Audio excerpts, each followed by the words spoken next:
One of the great things in business is you don't know if you don't ask, right? And so one of the reasons I love Twitter and social media, and specifically Twitter, is I see the comments more, even more than on Instagram, and sometimes jump in and surprise and delight. You're witnessing a surprise and delight right now. What's the number?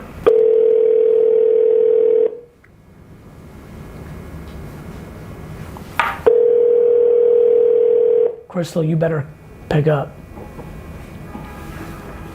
Hello? Hey Crystal, it's Gary B. Oh my God, Gary freaking Vaynerchuk. How are you? I'm doing great. Thank you so much for calling me. I have been on 10 since you tweeted me yesterday. I love it. I love living on 10, and anything I can do to get people to live on 10 is exactly right. I like that. So what can I help you with? Okay. Have two things. One, I'm gonna ask on behalf of me. So I'm 26. I want to be.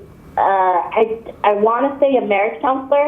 Okay. I'm not sure if even that's the right word, because I don't want to be boxed into like an office, a clinic, or what have you. I see my future writing books, doing speaking engagements, conferences, things like that. Just deploying or information and tools so that people can have better marriages. But I am finding that every time I mention that, like, what do you want to do with your life, and I tell people this, their instant response is, how are you going to do that? You're not married. My parents are divorced as of I was 8. Since I was 8, I'm not married. I can answer your question right away. We're gonna build an amazing case study together. I'm gonna give you 3 names, and then you're gonna cruise into the sunset of success, which is, let's figure out the 3 most successful coaches in the history of sport that everybody knows of that didn't play that sport. Bill Belichick, even though I hate him with all my guts, did not play football. He grew up in the football game, right? His dad was a coach and what have you, but Bill Belichick did not play football, and he will probably unfortunately go down as the greatest, or if not one of the greatest head coaches of all time. You don't have to be, listen, I think people have to be thoughtful. I hate 22-year-old life coaches that haven't lived life, but if they speak about, here's my life experiences and why, you can eliminate though very quickly when somebody says to you, but how are you can't do, first of all, a couple other questions.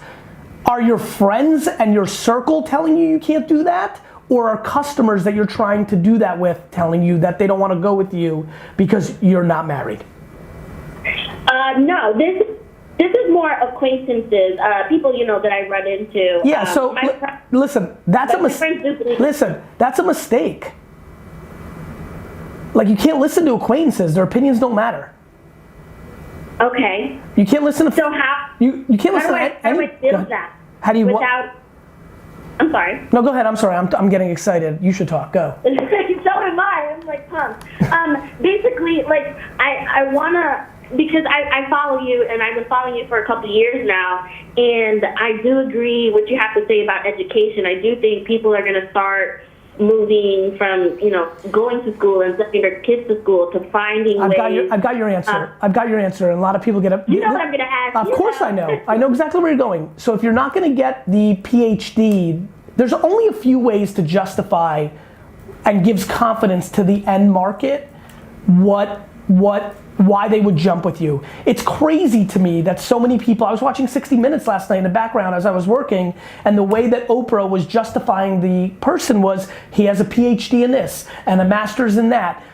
Even 60 Minutes used those pieces of paper to create authority. In our society, pieces of paper from businesses, and that's what colleges are, has been the authority. The only other people that get authority are the people that have gone out and done it and have people co-signing them, right? Makes sense. So the way and this is why I love working for free.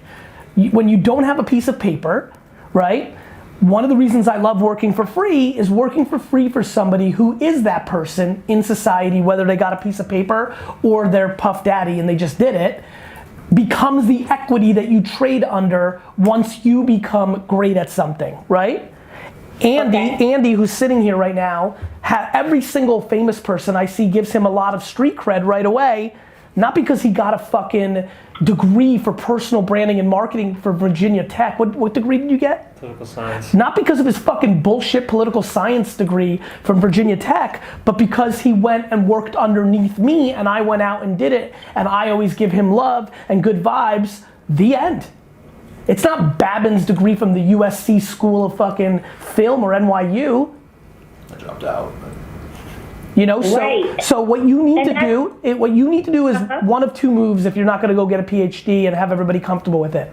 You either need to go work for somebody that is the authority and ask all thousands of people that are authorities and work for them, or you need to give your services for free to 5 couples, crush it for them, and use their word of mouth and endorsements and as your leverage point. The end.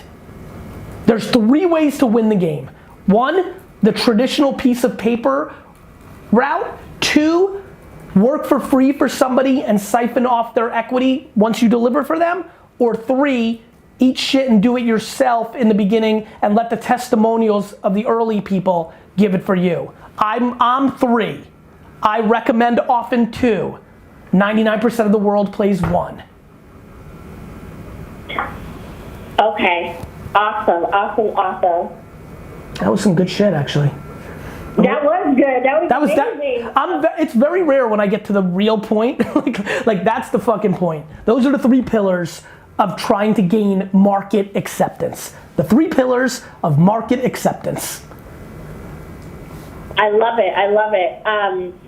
And then, so I cannot wait to like message you in like a year or 3 to 5 years and tell you where I'm at. Me too. By the way, I live for that shit. My whole fucking being is based on that shit. Be good content too. It will be great content. Yeah, that is going to be great content. Okay, real quick, because I got to run to my next thing. What's the other? You had another thing.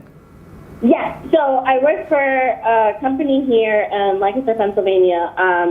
We're a wholesaler for memory cards, and I do work here, and I enjoy what I do for the team, and like they just bring so much value to me in my life that I really want to be like a next level employee here, and I want to help them with their social media, but I just don't know how to do it if what we're doing is non-proprietary. You build a brand. You build a reputation. When you're non-proprietary, like most things in the world, you build a brand. A bottled water is not proprietary. Like they say it is, but it's not. like you know, most things are non-proprietary. Okay. A sneaker's not. I mean, like you know, the innovation in sneakers is evolved, but I mean, a T-shirt. Let's go there. T-shirts aren't proprietary, but like you know, for a while there, Abercrombie and Fitch. For a while there, American Apparel. For a while there, for now, Supreme. Like when you don't have any proprietary value, you have to build a brand. Okay. And how do I start that for them? You make content for the people that are buying the product. So you're in the B2B business, I assume, right? Yes, both actually. Got it. B2B and B2C, right? Yes. So you make content for the B2B world and you make content for the B2C world. You make a funny video for Instagram and target people that are most likely to buy memory cards or employees of organizations. Here's what I always do when you want to do it for a company. I look at where the money's coming from and I make content for those people. Meaning I would look at where sales are being generated and then I would make content for that psycho and demographic. So if your biggest client is Staples, I would make content for the Staples buyer. If you're selling a ton on Amazon, I would look at the data and be like, why is everybody from Wisconsin buying our product? Let's make some Wisconsin-based. I reverse engineer the actual people that are buying. Okay. And try to figure out how to bring them value in utility or entertainment in my creative, which then leads to, ROI. I'm both utility and escapism, entertainment, right? People watch Daily V in my clips, both for information, but a lot of people don't even realize, a lot of people are watching just for entertainment. They just want to see what the trials and tribulation of Babin versus D-Rock are today. I saw that clip when you said that you might get to a D-Rock status. That's right. See? See? You'll get there, Babin. See, Babin? Appreciate that. So like, I mean, this was a very meta moment for me, right? Like a lot of people, like I'm doing both, more utility than entertainment, but clearly both. And I think that, you watch Star Wars for a reason, and you watch a how-to video for a memory card for a reason, and both work. Those are the two pillars that you trade on. Okay. And just to add to that, so I find that my bosses, they're kind of scared that someone's gonna like take our idea because it's not proprietary and run with it. And I've been watching you. You're really preach on like, listen, people, even if they know how to do it, they're not gonna do it. How many employees work in the company? I believe like 6. Like it's not a lot of us. Right. And do you understand the proprietary nature of what you guys do? Like if you left tomorrow, would you be able to, if you had enough money, do it as well? Yes, actually. Okay. And then your bosses are not very smart. And this is and I'm saying that in a tough way, and I don't really mean it, but this is what makes me laugh at people. The reason I'm a good guy and give everything away is there are no secrets. Right. Like why wouldn't it be scary for you to go and work for a competitor and bring that? I mean, like they're old school in their thinking. They haven't calibrated the extreme nature of the internet. Too many people are trying to hold on to a secret that doesn't exist. And so what that does, it makes them religious about defense when it's never been more important to go on the offense. Okay. But that's a tough play because, like, I don't think you walking into the room is going to convince them. Do you know what I mean? Right, and I don't think so either. But maybe they'll watch this full clip whenever I put it up in full in a month, and maybe that will get them going because they're not sitting on anything. Am I taking this out? Yes, this whole video is going out. You're famous now. Yes. Yes. So, listen, that's just the way it is. Most companies, when they hit a level where they're happy, they try to go on defense when they think they're sitting on a secret, but they're not sitting on as big of a secret as they think. Okay.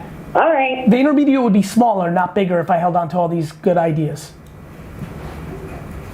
True. Very true. So, very, very true. All right, this was a lot of fun. See what happens when you ask on the internet? Shit happens. Yes. Oh my gosh, I love you, Gary. Thank you so much for taking the time. I'm so grateful that you took the time out of your day. No worries. Take care. Bye-bye. All right, bye. Keep on tweeting.